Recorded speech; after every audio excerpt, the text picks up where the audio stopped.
Hello and welcome to our very first episode of Lincoln to Local. I'm Hannah Davis, joined by Steve Thompson, who heads up Farm Bureau's Public Policy Department, and here to bring you an update on what's been going on at the state capitol during the first week of legislative session. So, Steve, the first week of session, the first day we kicked off with the State of the State by the governor. So what were some of those key takeaways that Farm Bureau members might want to hear about? Well, Hannah, it was very exciting because the governor mentioned agriculture and farmers and ranchers a number of times. Really dove into some of our priority issues and long-running concerns from the trying to keep our tax burden as landowners and agriculturalists low. Talked about his desire to reduce unnecessary regulations and red tape. Talked about transportation needs in the state, about healthcare needs, and so it was really an exciting day to get things kicked off, and really privileged that the governor values agriculture the way that he does. Definitely. So as we kicked things off this week, things got up and running pretty quickly. We've seen a number of ad valorem proposals and even some movement on that this week. Could you fill members in on that?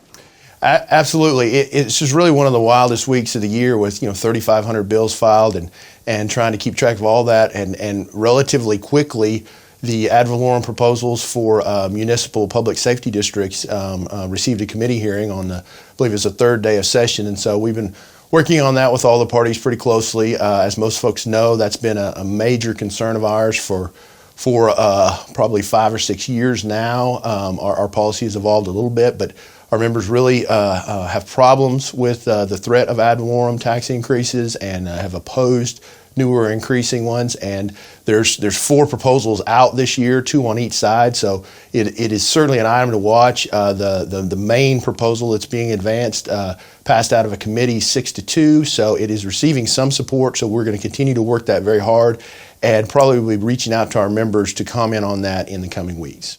Definitely. So rural broadband is one of our priority issues this year, just the need for it in our rural communities, having access to high-speed internet. Do we expect any progress on that this session? Absolutely. On the flip side of ad valorem and the number of bills there that really worry us, there are probably 8 or 9 rural broadband bills that we're very excited about trying to cultivate and develop. And one of those has really risen to the top of the priority list, that we're working with a large coalition of stakeholders, from electric co-ops to other landowner groups. Our good friend Representative John Pfeiffer is leading those discussions, and we're happy to be working on that. As you know, rural broadband is a very complicated and expensive problem to try to fix, but we're working through some of the technical stuff with landowner right-of-way easement issues and electric poles, and trying to figure out how to get a new form of technology to a lot of parts of the state. And so we're excited about the attention the legislature is paying on that, and we really want to try to help them work through some progress for our members there. Absolutely. And the strength of our organization always comes from our members and their engagement in the legislative process. So how do you encourage members to get involved this year and make sure that they're involved up at the state capitol? Well, it's a very challenging time that we're in. Nobody's really sure sometimes what's open, where you have to wear a mask, how to connect with folks. And so we're relying heavily on our field reps this year to help connect county leadership, county members around the state, sometimes remotely, whether it be telephone calls to their legislators or emails. We're not sure about the landscape for actually in-person visits for our members. We'll try to take care of that if they would like to come up here.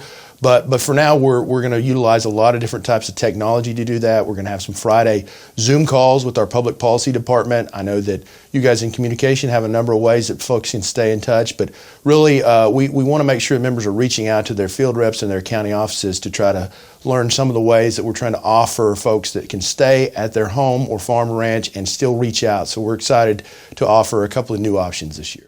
That's great. Thank you, Steve. And thank you for joining us for our first episode of Lincoln to Local.